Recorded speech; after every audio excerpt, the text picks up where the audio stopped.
I'm here today with Riley of Allegiant to talk about Damnum, out February 25th on Metal Blade Records. How are you doing today? Doing well, man. How are you doing? I'm doing great. You guys must be super excited. You got a new album coming out and you have a tour.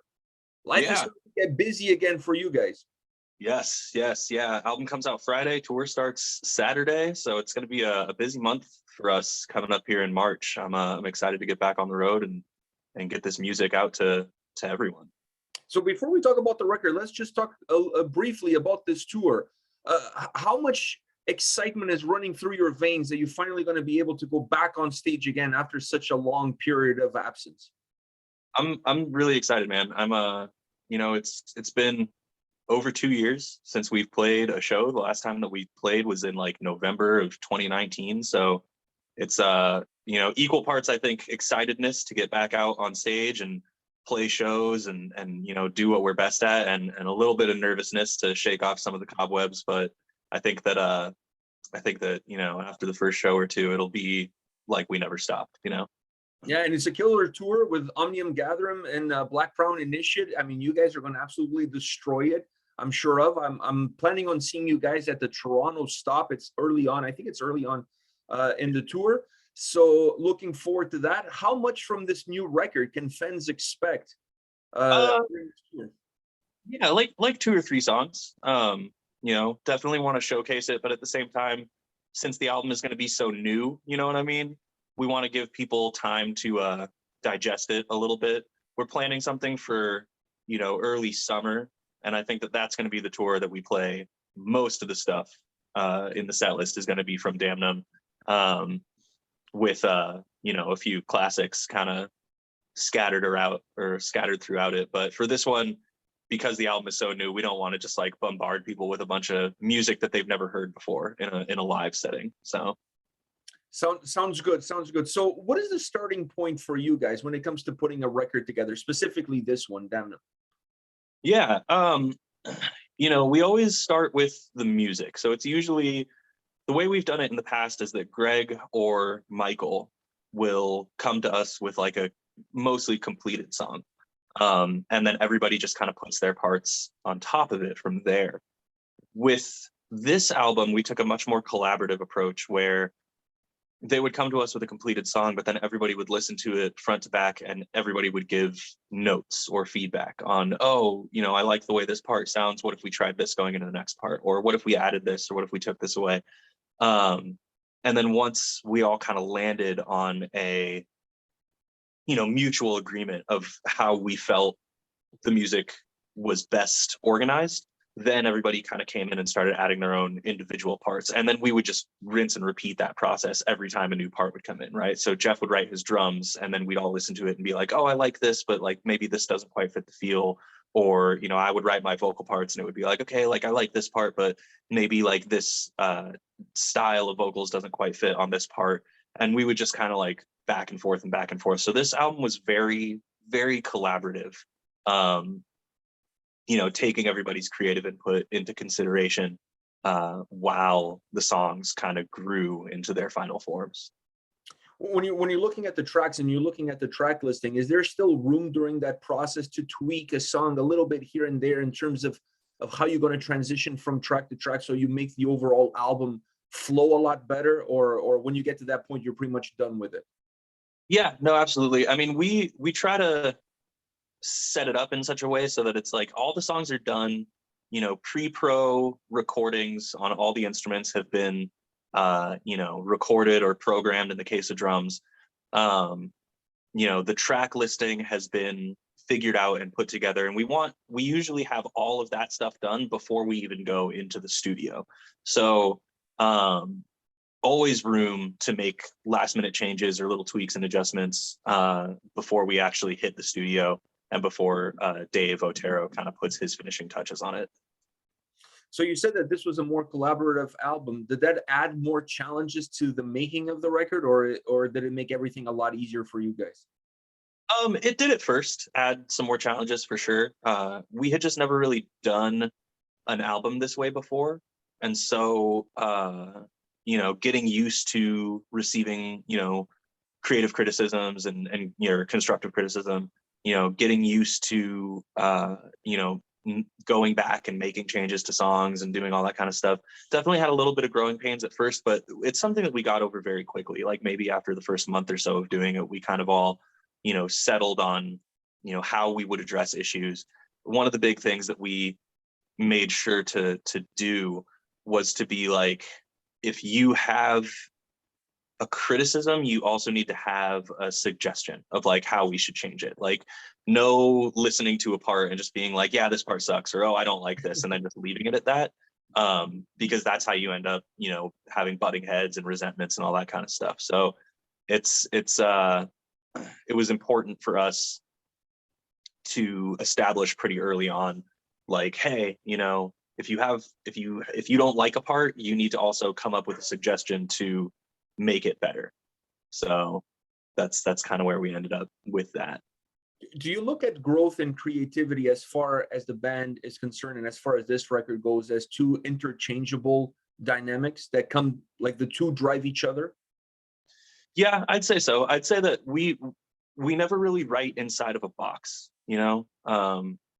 it's always very, we strive to grow as musicians, but it's very unconscious, I guess I should say. It's not the kind of thing where it's like when we're writing, we don't actively think about like, oh, how are we gonna raise the bar? Like, how are we gonna push the needle forward with this album? We just kind of write how we write. And I think that it's just a mutual understanding among each other that it's like, we always want to release an album that's better than the last one. Music and art is also subjective, you know what I mean? As far as like who's gonna like what. But the place that we come from when we're writing, as far as growth and creativity goes, is that it's like, as long as we feel that we are pushing ourselves as musicians and as individuals to, write something that we've never written before, challenge ourselves to go in a direction that we've never gone before. That's what's most gratifying, I think, to us as artists. And so, again, we don't really think about it in like a conscious way, but it is something that we strive for, if that makes sense. So where do you guys find your inspiration? And on the outside of the band, or is it a little bit more introspective at times? I think it depends on the creative process. Like for Damnum, it was, a very emotionally driven album, very,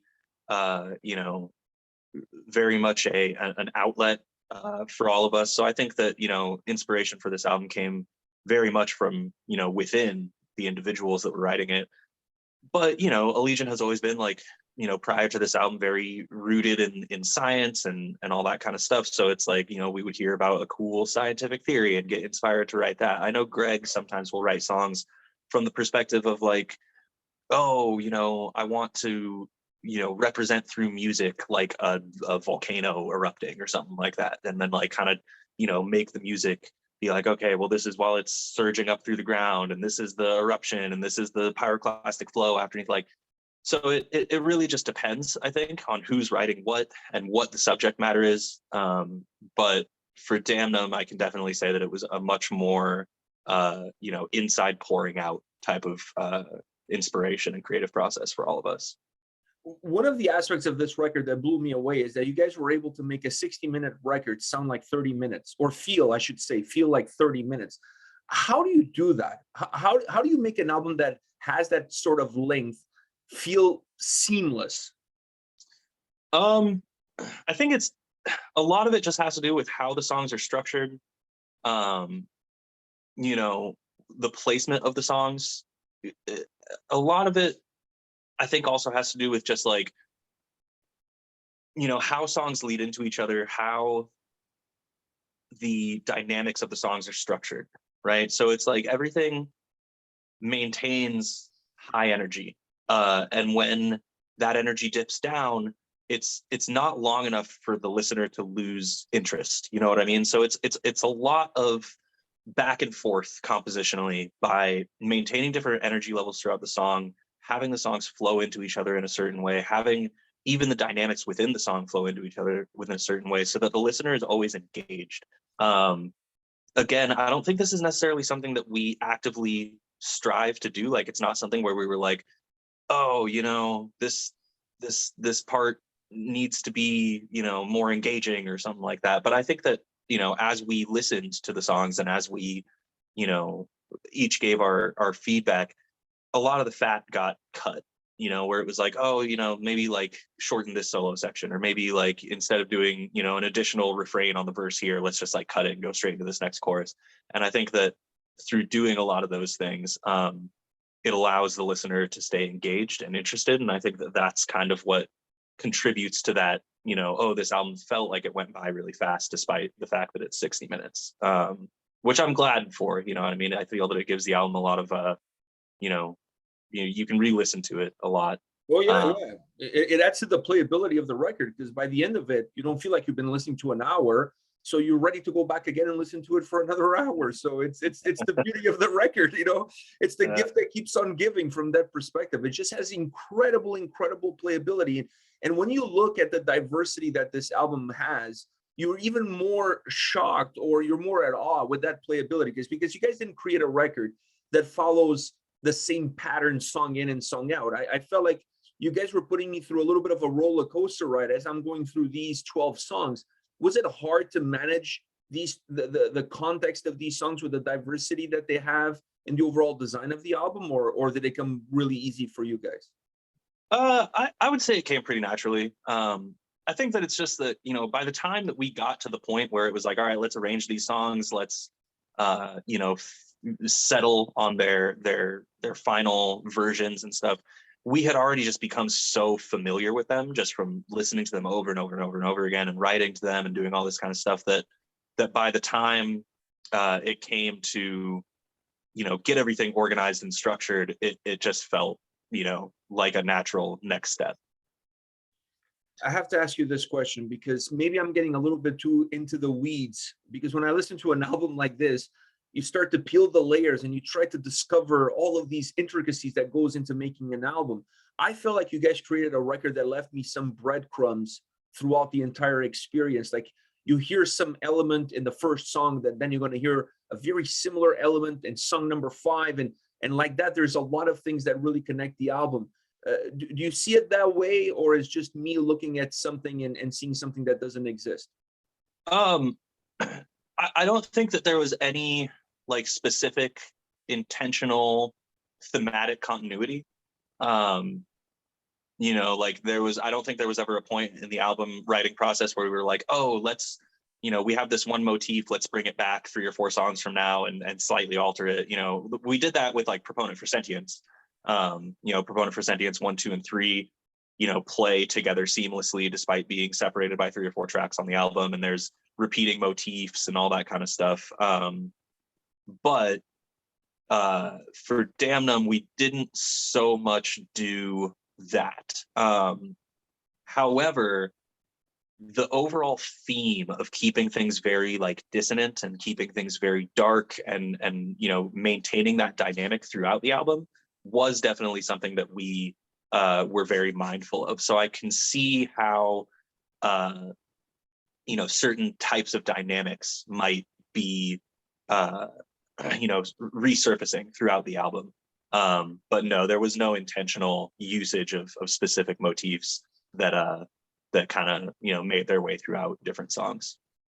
You mentioned earlier that this was a more collaborative record, and within that collaboration, did that have an impact in the sound experience that we're getting out of this album? Because the sound on this record is phenomenal. Did you guys change something? Was there a slightly different approach as far as amps? Anything changed? I'm not 100% sure as far as like guitar tone and stuff like that. I know that we did use a couple different guitars and I believe a different bass than we recorded Apoptosis on. As far as like what Dave used for his rack and his chain and all that kind of stuff, I'm not 100% sure. But because we did write collaboratively, we did end up with an album that I think sounds much more cohesive than our previous records. Because in the past, it would be like, okay, Mikey writes 5 songs, Greg writes 5 songs, and everybody else just kind of puts their parts on top. And so you ended up with albums that sometimes sounded like almost 2 different bands, because you had these 2, very different songwriters writing the entire song from start to finish. But with this album, because everybody, created or contributed creatively, and we had so much collaboration. I feel like each song sounds like it was written by a unit rather than like, individual songwriters. Talking about you now for a little bit, changing things up. When it comes to your range, what side of your range do you feel more comfortable with? My most comfortable part of my voice for extreme vocals is like my medium low growl. I think it's kind of like the mainstay of my style, is that, you can generally recognize my voice, whether it's in Allegaeon or Continuum or my work with Inanimate Existence. Like it's that kind of like lowish growl is very much where my comfort zone is. As far as clean vocals go, I'd say that as time goes on, the lower registers become more and more comfortable. And I think for the first time in any band that I've recorded with, on Damnum, we really tried to experiment more with some of that lower range of my, my clean register. I'm happy with how it turned out, and I'm excited to use more of that in the future. But yeah, I'd say that my like low kind of tenor baritone area is probably my most comfortable place for clean singing as well. Did this record at any point in time put you in an uncomfortable position vocally that you're like, can we figure something out so I don't have to go there? No, I wrote everything. I write all my vocal parts, so if I write something that I think is going to be too vocally demanding or something that's too challenging, it gets changed long before we hit the studio. So there were some suggestions that came along, as we were writing, and I was initially presenting some of my vocal parts where they were like, oh, well, maybe try doing this type of layer or this type of vocal part that weren't necessarily particularly challenging or like labor intensive on my voice, but just stuff that like didn't end up working out in the end. But there was nothing that was presented that I was like, oh yeah, I can't do this. We need to figure something else out. Yeah, this is not going to work out. What about the lyrical content for this album? Where does it come from, and how do you guys incorporate it in the sound that you're creating ahead of it? Yeah. Well, the lyrical content for this album is very different from previous Allegiant records. It's very much rooted in processing pretty intense and dark emotions. For all of our albums prior to this, Allegiant has been very much like a science fiction type of band. Writing about, for like Proponent for Sentience, for example, is all about, like the age-old tale, Terminator, Blade Runner type of thing about, artificial intelligence, coming to power and wiping out the human race. Apoptosis has, much more is like a back and forth commentary between, certain scientific theories of like out with the old and in with the new, and how that balances against like social outlooks and stuff like that. With Damnum, we with the music that I was presented, it felt very strange and disingenuous to try to write science-based lyrics on top of it. The music that I was given was so emotionally driven and had such a dark dynamic on top of it that I feel really reflected what a lot of people have been feeling over the past couple of years. So this album, Damnum is Latin for loss, and I think that that's the best way to summarize what this album is all about. It's all about, loss and grief and anger and sadness and anxiety and stress, and running through the gamut of all of those emotions and, channeling it into music, ideally to serve as like a catalyst for people who are also feeling these things to have something to kind of latch onto and give them a channel or an outlet to process their own experiences with these things through. Last question for you. I mean, you technically already answered, so I'm going to have to rephrase it, because I was going to ask you how the title of the record, what did it mean for you in the context of the album and outside of the context of the album? You already pretty much answered that question. So let me rephrase this in a different way. This album is definitely going to help a lot of people deal with that sense of loss that exists over these last couple of years. Has it helped you as well deal with that same sense of loss? Yeah, yeah, absolutely. I mean, there's some songs on there that are very, very personal, that come from a very very tender place, that during the recording process were very, very emotional. And I think that it definitely helped me better understand myself and how I process these emotions. But it also made me grateful for the fact that, like, I have this outlet, that I have music, that I can articulate these thoughts and these feelings into lyrics and into a vocal performance, that will not only give me closure and catharsis, but also provide that for other people. So it was definitely a growing experience in many different ways, writing this album. Well, Riley, thank you very much for your time, man. All the best. All the best with the release. All the best with the tour. I hope to see you in Toronto if everything goes well. And much success to all of you guys with this incredible record that you guys put together. Thank you. Thank you so much, man. Great talking to you. Take care, man. All the best. You as well.